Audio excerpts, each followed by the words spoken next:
If you're anything like me, then when Death Stranding came out and you saw Sam carrying all that cargo that was a whole ass body length taller than himself on his back, you probably thought like, what in the fucking wacky, tobacco, Tetris shit is going on in this game? But that's just Kojima for you. But what if I told you that this isn't just a fantasy-based application for Couriers? What if I told you that Kojima was inspired by a real-world tradition and career that still exists today? And you know what? They kind of look just like Sam. That's right, Boca Couriers. Boca meaning porter. It's a long-standing tradition in Japanese culture where workers carry up to 100 kilograms. That's over 200 pounds of cargo while navigating rugged and very harsh terrain. Isn't that crazy? I couldn't even haul 100 pounds on a good day on my back. That would suck. And I work in a warehouse where I'm constantly lifting things. And these people are out here running up mountainsides with 200 pounds of cargo on their back. That's, wow. No, they do this not because it's fun, because it's a great pastime for them. They do it as a job to deliver various foods and materials to often mountainous communities that are separated from roads and society. So you know that really means that Kojima discovered this profession, was so intrigued by it that he was like, I'm just gonna make a whole ass game on that. That's pretty much it. What's even more amazing is that this dude somehow made the gameplay work while managing to ground the traversal in a lifelike application. I mean, you have to use physics, wind resistance, balance, you gotta make sure your footwear is good, all that stuff. Even how you're holding your cargo, you gotta balance, or you gotta, what's that called?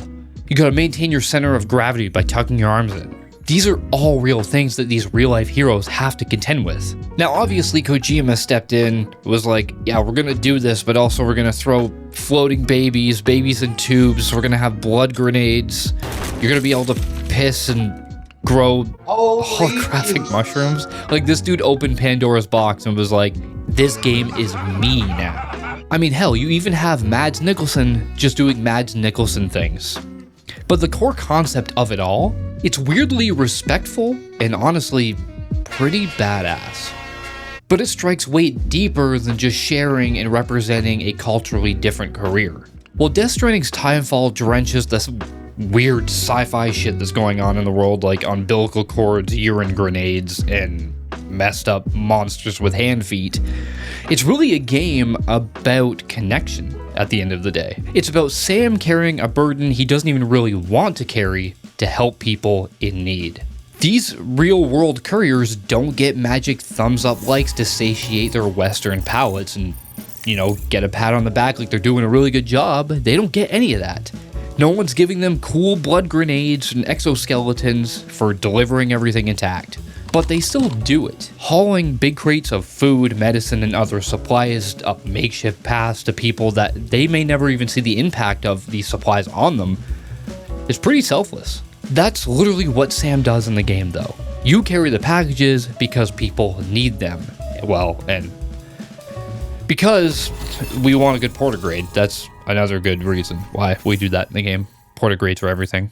But there's something just deeply human about all that, something like ancient from our past. The act of walking, carrying a burden or weight on your back just to get it to somebody else. So in a really odd way, Death Stranding is kind of like a love letter to these unknown people, these unknown heroes around the world that are delivering all of this cargo up dangerous pathways to people in need. Now, I can only imagine what their feet look like. Like, they gotta have 10 inches of callus on their feet. Like, they gotta be, like, walking on platform shoes. It's fucking crazy.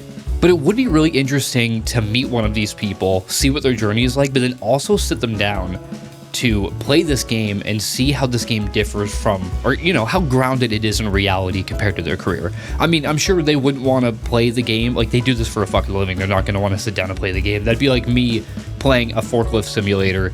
I drive forklifts at work. That sounds boring as hell. I don't want to do that. I mean, imagine all the babes I could get if they saw my forklift skills. That'd be pretty awesome.